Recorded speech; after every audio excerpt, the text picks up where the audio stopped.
questions. The first question is, which of the following pairs will give displacement reactions? A. NaCl solution and copper metal. B. MgCl2 solution and aluminum metal. C. FeSO4 solution and silver metal. D. AgNO3 solution and copper metal. 4 ಕೊಟ್ಟಿದ್ದಾನೆ solution plus metal. Which of this pair, ಇದರಲ್ಲಿ ಯಾವ peer ಏನಾಗುತ್ತೆ displacement ಕೊಡುತ್ತೆ ಅಂತ ಕೇಳಿದಾನೆ. ಏನು displacement. First ಏನು ಕೊಟ್ಟಿದ್ದಾನೆ NaCl plus copper metal. Second ಏನು ಕೊಟ್ಟಿದ್ದಾನೆ MgCl2 plus aluminum metal. Third one is given ferrous sulfate plus silver metal. Last one is given silver nitrate AgNO3 plus copper metal. Which among these will give the displacement reaction? What? The displacement reaction ಯಾರು ಕೊಡ್ತದೆ? To know this you need to remember the reactivity series: potassium, sodium, calcium, magnesium, then aluminum, zinc, iron, lead, hydrogen, copper, Hg, Ag, Au. Displacement ಆಗಬೇಕಪ್ಪ ಅಂದರೆ high reactivity element ಅಥವಾ metal ಹೊರಗಡೆ ಇರಬೇಕು, low reactivity in the solution ಇರಬೇಕು. ಅಂದರೆ ಈ solution ಒಳಗಿರೋ metal low reactive ಇರಬೇಕು, ಹೊರಗಡೆ ಇರೋ ಮೆಟಲ್ ಹೈ ರಿಯಾಕ್ಟಿವ್ ಇರಬೇಕು. ಓಕೆ, ಫಸ್ಟ್ ತೊಗೊಂಡು NaCl. Cu ಇಲ್ಲದ. This is more reactive than copper. ಅಂದರೆ ಇದು ಮೋರ್ ರಿಯಾಕ್ಟಿವ್, ಇದು less reactive. Will this displace this sodium? No, first ಒಂದು ಕೊಡೋದಿಲ್ಲ. Second Mg and Al. Mg is more reactive than Al, so Al doesn't replace Mg. Next Fe and Ag. Fe is more reactive than Ag, silver. This also doesn't happens. Now Ag plus Cu is more reactive than silver. It means it can displace Ag and form CuNO3. The displacement happens in this pair. The correct option ಏನಾಗುತ್ತೆ D ಆಗುತ್ತೆ. The correct option is D. Okay, next we will move on to the next question. Which of the following method is suitable for preventing an iron frying pan from rusting? Iron frying fan. Okay, ನಿಮ್ಮ ಹತ್ರ iron frying fan ಇದೆ, iron frying pan ಅಂತಂದರೆ for example ನೀವು ದೋಸೆ ನೋಡಿರ್ತೀರಲ್ವ, plate ಈ ಥರ. Okay, ಅದ್ರ ಮೇಲೆ which of the method is better for the prevention of rusting? ಅದ್ರ ಮೇಲೆ ಏನು ಮಾಡಿದರೆ ನಿಮಗೆ ರಸ್ಟಿಂಗ್ ತಡಿಬೋದು? First applying grease. ಅದ್ರ ಮೇಲೆ ಗ್ರೀಸ್ ಹಚ್ತೀರಾ, ಫ್ರೈಯಿಂಗ್ ಪ್ಯಾನ್ ಮೇಲೆ ಗ್ರೀಸ್ ಹಚ್ಕೊಂಡ್ರೆ you can't make food out of it. ಅದ್ರ ಮೇಲೆ ಫುಡ್ ಪ್ರಿಪೇರ್ ಮಾಡ್ಲಿಕ್ಕೆ ಆಗೋದಿಲ್ಲ, ಫಸ್ಟ್ ಒನ್ ಆಗೋದಿಲ್ಲ. ಸೆಕೆಂಡ್ ಅಪ್ಲೈಯಿಂಗ್ ಪೇಂಟ್ ಹಚ್ತೀರ, ಅದ್ರ ಮೇಲೆ ಹಚ್ಚೋದಿಲ್ಲ. When you heat the paint, ನಾವು ಹೀಟ್ ಮಾಡಿದ್ವಿ ಫ್ರೈಯಿಂಗ್ ಪ್ಯಾನ್ನ ಹೀಟ್ ಮಾಡಿದ್ರೆ ಪೇಂಟ್ ಏನಾಗುತ್ತೆ ಮೆಲ್ಟ್ ಆಗಿ ಮೆತ್ತಗೆ ಫುಡ್ಡಿಗೆಲ್ಲ ಹತ್ಕೊತದೆ, ಅದು ಯೂಸ್ ಇಲ್ಲ. ಗ್ರೀಸು ಯೂಸ್ ಇಲ್ಲ, ಪೇಂಟು ಯೂಸ್ ಇಲ್ಲ. Third one applying the coating of zinc. ಅದ್ರ ಮೇಲೆ ಜಿಂಕ್ ಕೋಟ್ ಮಾಡ್ತಾರೆ, ನೋಡಿರ್ತೀರಿ ನೀವು zinc.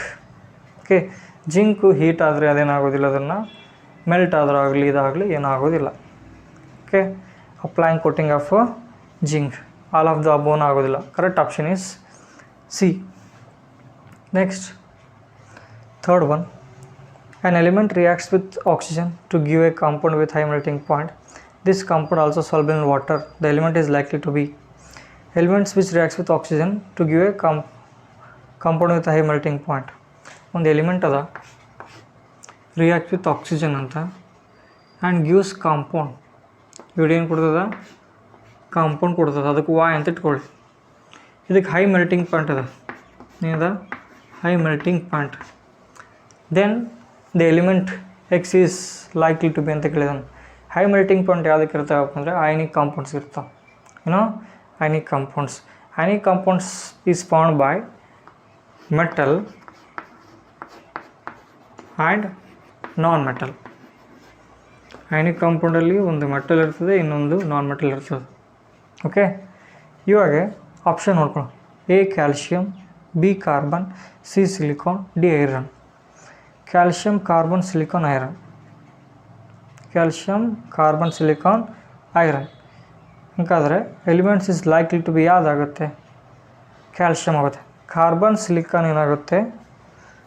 Carbon silicon it's a non metal. Oxygen is also non metal. Okay, non ಮೆಟಲಲ್ಲಿ high melting point ಇರೋ compounds formation ಆಗೋಲ್ಲ, that is ionic compound formation ಆಗೋದಿಲ್ಲ. But calcium and ಐರನಲ್ಲಿ ಆಗುತ್ತೆ. But if you considered calcium and iron which is more reactive, calcium ಅದಿಲ್ಲ. ಹಾಗಾಗಿ correct option is A. Correct option is A. Third MCQ option is A. Next,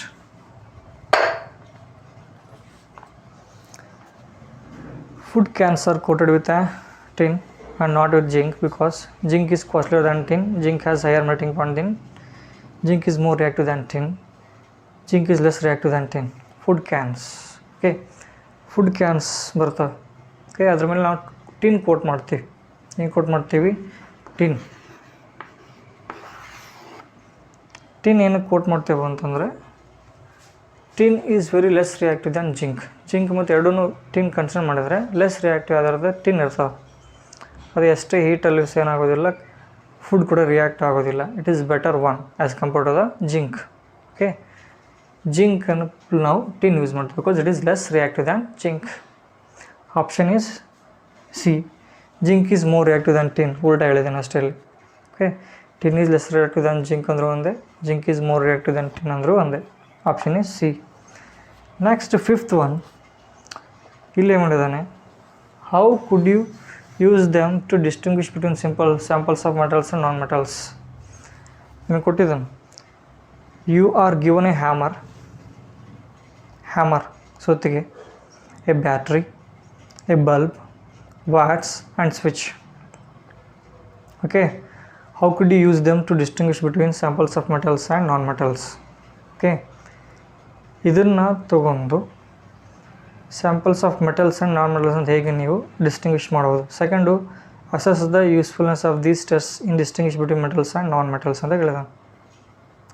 okay, useful of these test in distinguishing between metals and non metals.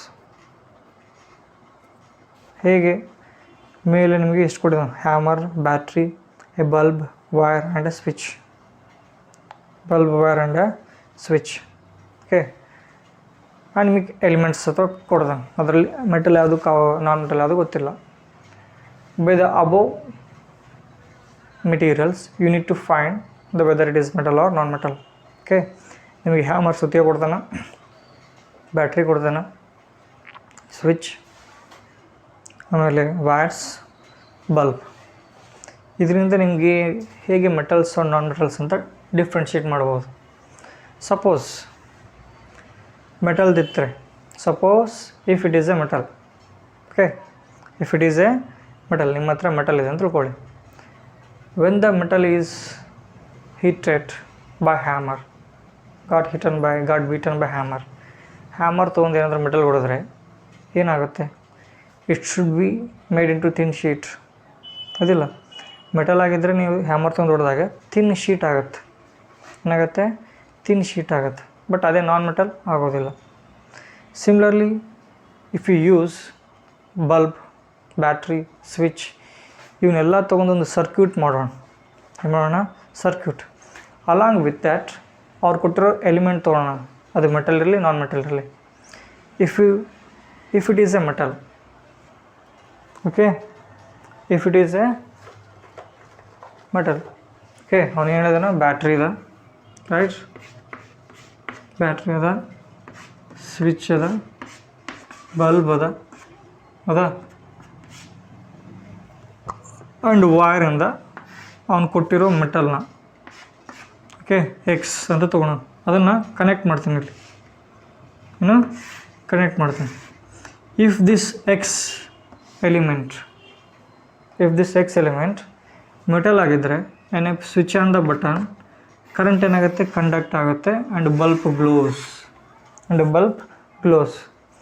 If X element given element is non metal ಆಗಿದ್ರೆ current ಇಲ್ಲಿಂದ ಇಲ್ಲಿಗೆ conduct ಆಗೋದಿಲ್ಲ, because non metal is A poor conductors of electricity.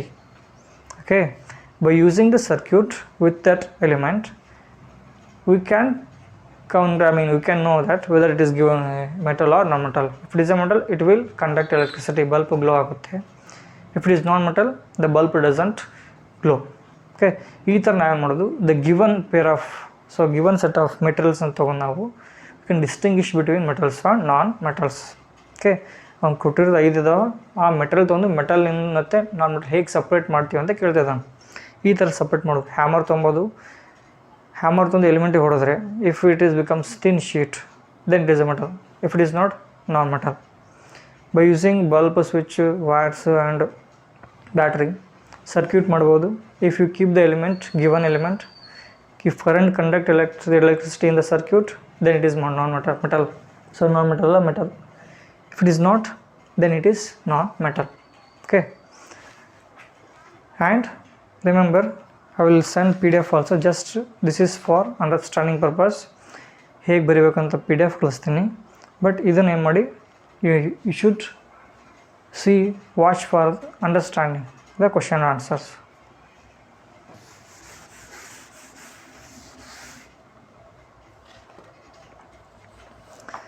Next we have what are amphoteric oxides. Give 2 examples of amphoteric oxides. Amphoteric oxides ಅಂದರೆ ಏನು? The metal oxides which shows both acidic as well as basic nature. ನೋಡಿದರೆ Al2O3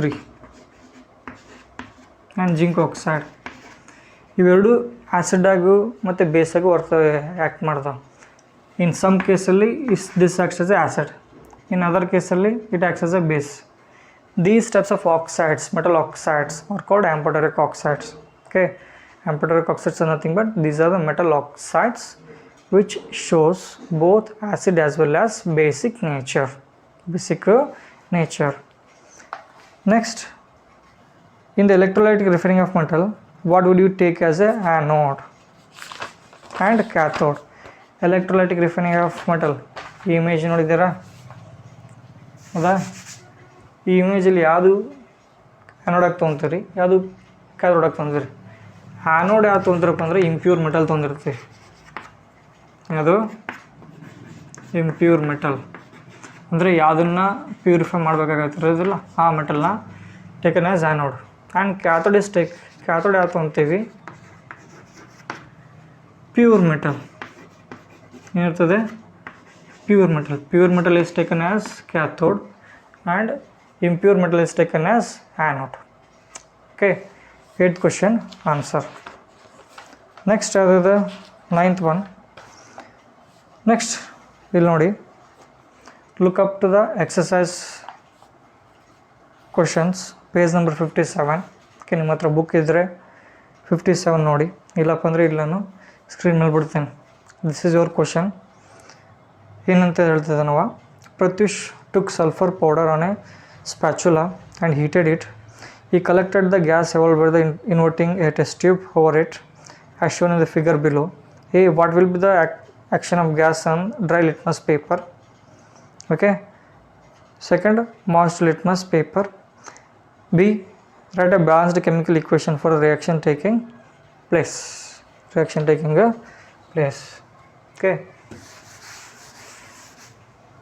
this is your question. ಹೇಳ್ತಿದ್ದಾನೆ ಪ್ರತ್ಯೂಷ್ ಅಂತಿದ್ದಾನೆ, ಅಲ್ಲಿ ಕೊಟ್ಟಿದ್ದಾನೆ spatula ಅಂದರೆ ಹಿಡ್ಕೊಂಡಿದ್ದಾನಲ್ಲ, that is called spatula. In that he is going to take sulphur, ಅದರಲ್ಲಿ ಸಲ್ಫರ್ ಪೌಡರ್ ತೊಗೊಂತಾನೆ. When ಈ ಹೀಟ್ ದ ಸಲ್ಫರ್ ಏನಾಗುತ್ತೆ, ಅಲ್ಲಿ ಹೀಟ್ ಅಂದರೆ in the presence of oxygen ಜೊತೆ ಹೀಟ್ ಮಾಡಬೇಕು. ಓಕೆ, ಹೀಟ್ ಆದಾಗ ಒಂದು ಗ್ಯಾಸ್ ಎವಾಲ್ವ್ ಆಗುತ್ತೆ. ಆ ಸಲ್ಫರ್ ಪೌಡರ್ನ ಸ್ಪ್ಯಾಚುಲಾದಲ್ಲಿ ಹೀಟ್ ಮಾಡಿದರೆ sulphur reacts with atmospheric oxygen and forms sulphur dioxide. ಏನು ಫಾರ್ಮೇಷನ್ ಮಾಡ್ತದ? ಸಲ್ಫರ್ ಡೈಆಕ್ಸೈಡ್ ಫಾರ್ಮೇಷನ್ ಆಗುತ್ತೆ. Sulphur dioxide is taken in inverted test tube. Invert ಮಾಡಿದ್ದಾನೆ ಕಾಣ್ತಿದೆಯಾ, ಟೆಸ್ಟ್ ಟ್ಯೂಬ್ನ ಇನ್ವರ್ಟ್ ಉಲ್ಟಾ ತೊಗೊಂಡಿದ್ದಾನೆ, ಅದರಲ್ಲಿ ತೊಗೊತಿದ್ದಾನೆ. ಅಂದರೆ ಇನ್ವರ್ಟೆಡ್ ಟೆಸ್ಟ್ ಟ್ಯೂಬಲ್ಲಿ ತೊಗೊತಾನೆ. ಓಕೆ, ಇನ್ವರ್ಟೆಡ್ ಟೆಸ್ಟ್ ಟ್ಯೂಬ್ ತೊಗೊಂಡು ಆ ಗ್ಯಾಸಸ್ನ ಆ ಟೆಸ್ಟ್ ಟ್ಯೂಬಲ್ಲಿ ಹೋಲ್ಡ್ ಮಾಡ್ಕೊತಾನೆ. ಅಂದರೆ ಒಳಗಡೆ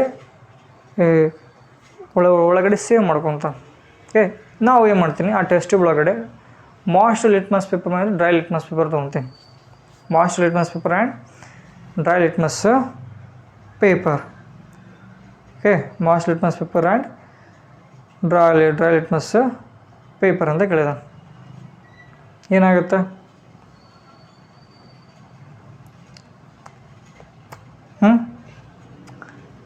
ಏನಾಗುತ್ತೆ?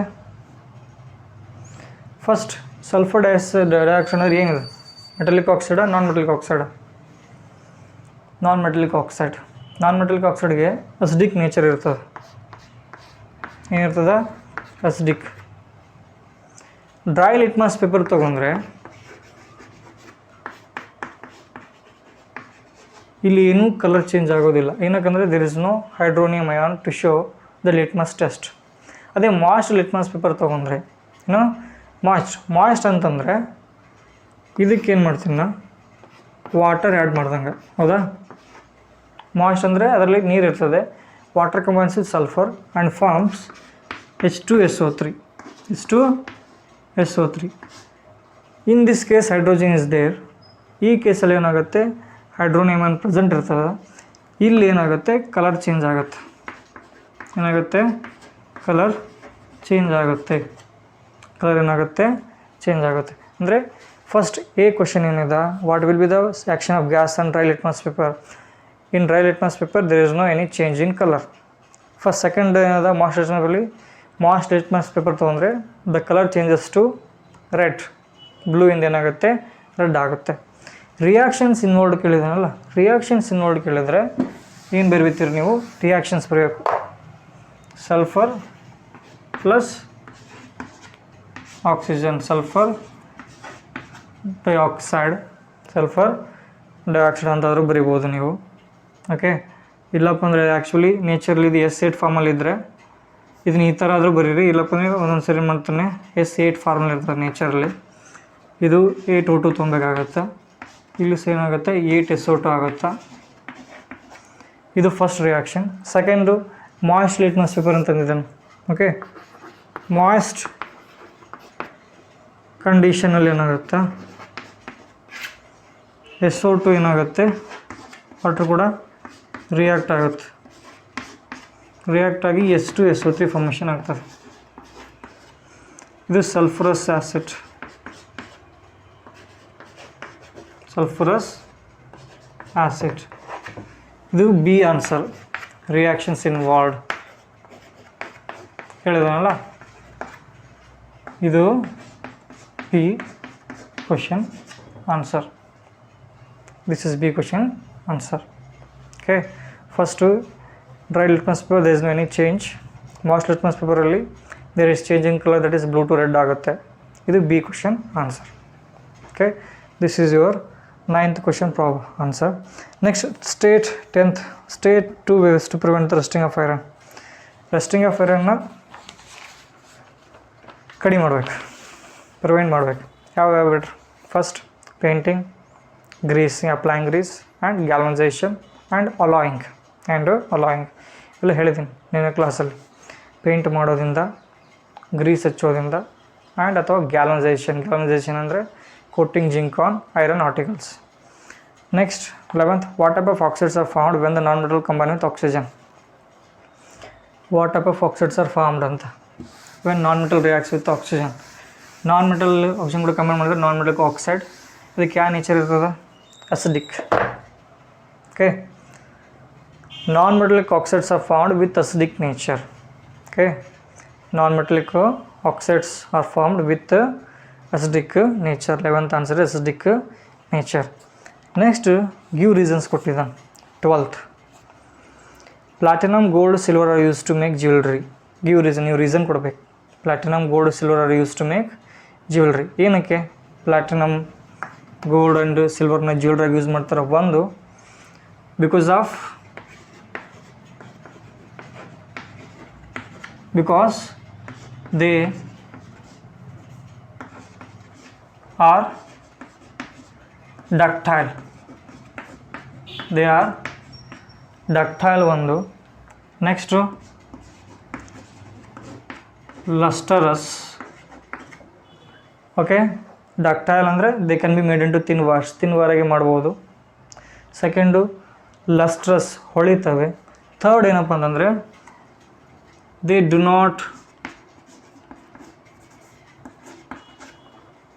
not react with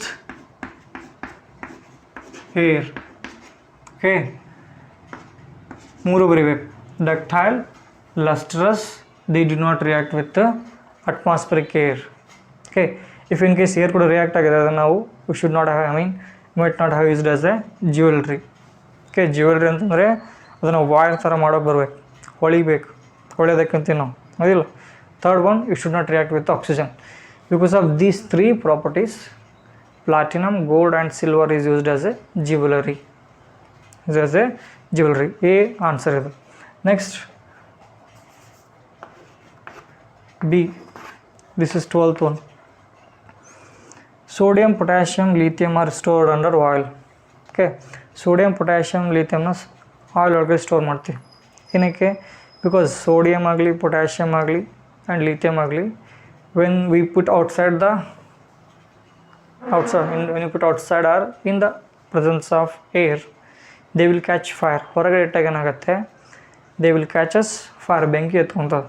ಹಾಗಾಗಿ we should keep them in a oil. ಬರಿಬೇಕು. ಬಿಕಾಸ್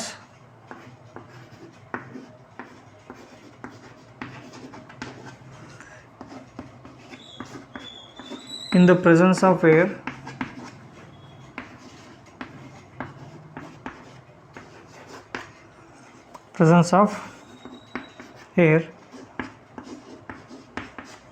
they catch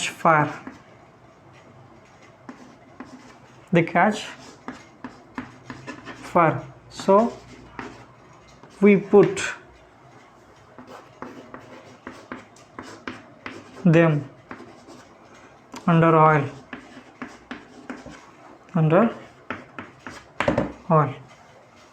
ಓಕೆ, ಹಾಗೆ ಹೊರಗಡೆ ಇಟ್ಟಾಗ ಸೋಡಿಯಂ ಏನಾಗುತ್ತೆ, it will react with oxygen and it will catches fire.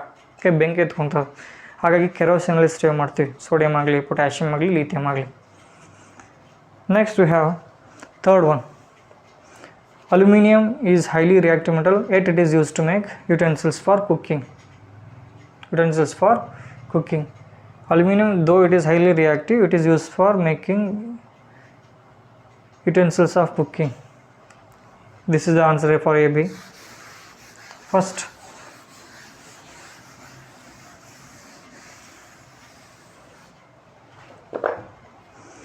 aluminum it is highly reactive element. ಗೊತ್ತಾಗುತ್ತೆ, seriously ಮೇಲ್ಗಡೆ ಬರ್ತದೆ.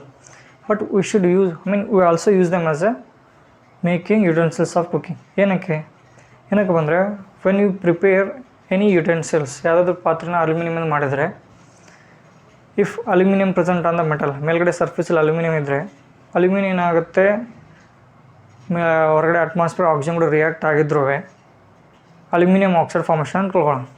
Okay, aluminium ಏನಾಗುತ್ತೆ, react ಆಗಿ ಅಲ್ಯೂಮಿನಿಯಂ ಆಕ್ಸೈಡ್ ಆಗುತ್ತೆ ಅಂದ್ಕೊಳ್ಳೋಣ. This is the reaction, because aluminium reacts with oxygen. Aluminium react ಆಗಿ aluminium oxide ಆಗುತ್ತೆ. This aluminum oxide formed is stable oxide. Stable oxide ಅಂತಂದರೆ, this formed oxide doesn't allow inside metals to react. Suppose ಇವಾಗ ಇದನ್ನೇ ತಿಳ್ಕೊಳ್ಳಿ, ಇದಕ್ಕೆ ಏನು ಮಾಡೋಣ ನಾನು, if I coat aluminium to this, aluminium ಇದಕ್ಕೆ ಕೋಟ್ ಮಾಡಿದ್ರೆ ಸರ್ಫೇಸಲ್ಲಿ ಅಲ್ಯೂಮಿನಿಯಂ ಏನಾಗ್ತದೆ, ರಿಯಾಕ್ಟ್ ಆಗಿ ಅಲ್ಯೂಮಿನಿಯಂ ಆಕ್ಸೈಡ್ ಆಗುತ್ತೆ. ಬಿನೀತ್ ಮೆಟಲ್ಸ್ ಇರ್ತವೆ, ಅವು ರಿಯಾಕ್ಟ್ ಆಗೋದಿಲ್ಲ. ಅಂದರೆ it acts as a protective layer. Aluminium oxide acts as a protective layer, ಅದು ಒಂದು reason. And aluminium is a good conductors of heat. ಇದು ಹೀಟನ್ನು ಚೆನ್ನಾಗಿ ಕಂಡಕ್ಟ್ ಮಾಡ್ತಾರೆ, ಅಂದರೆ ಜಲ್ದಿ ಹೀಟ್ ಆಗುತ್ತೆ, ಜಲ್ದಿ ಕೂಲ್ ಆಗುತ್ತೆ. ಓಕೆ, ಅದೇ ರಬ್ಬರ್ ಅಥವಾ ಕಟ್ಟಿಗೆ ತೊಗೊಳ್ಳಿ, ಜಲ್ದಿ ಆಗೋದಿಲ್ಲ. ಮಡಿಕೆ ತೊಗೊಳ್ಳಿ ಆಗೋದಿಲ್ಲ. ಬಟ್ ಅಲ್ಯೂಮಿನಿಯಂ ಆಗುತ್ತೆ, it's A good conductors of heat, ಜಲ್ದಿ ಪ್ಯಾಸೇಜ್ ಆಗುತ್ತೆ. ಹಾಗಾಗಿ ಜಲ್ದಿ ಏನು ಮಾಡೋದು, ಕುಕ್ಕಿಂಗ್ ನಾವು ಫಾಸ್ಟಾಗಿ ಮಾಡ್ಬೋದು.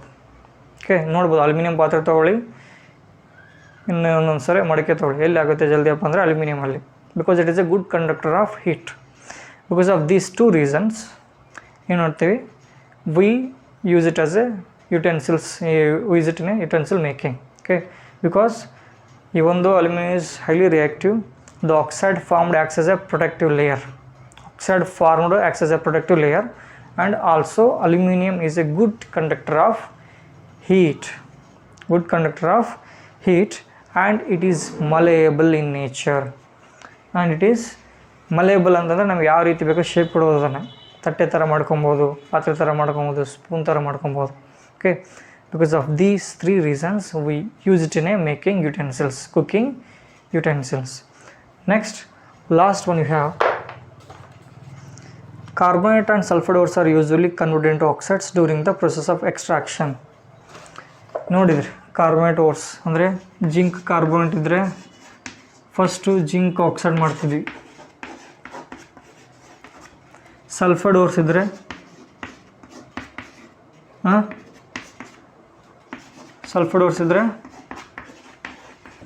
ಜಿಂಕ್ ಆಕ್ಸೈಡ್ ಮಾಡ್ತಿದ್ವಿ. Sulphurs are converted to zinc oxides, carbonates are converted to metal oxides. ಏನಕ್ಕೆ? Because it is easy to reduce metal from their metal oxides. Metal oxide ಫಾರ್ಮಲ್ಲಿ ಏನಾಗುತ್ತೆ, ನಾವು ಈಸಿಯಾಗಿ ಜಿಂಕ್ನ ರಿಮೂವ್ ಮಾಡ್ಬೋದು, ಸಪ್ರೇಟ್ ಮಾಡ್ಬೋದು ಅಥವಾ ರಿಡಕ್ಷನ್ ಮಾಡ್ಬೋದು. ಇನ್ ದಿಸ್ ಕೇಸ್ ಏನಾಗುತ್ತೆ, ಡೈರೆಕ್ಟಾಗಿ ಜಿಂಕ್ನ ಸಲ್ಫರ್ಡಿಂದ ಸಪ್ರೇಟ್ ಅಥವಾ ರಿಡಕ್ಷನ್ ಮಾಡಲಿಕ್ಕೆ ಆಗೋದಿಲ್ಲ. That is why we convert carbonate and sulphurs into metal oxide first.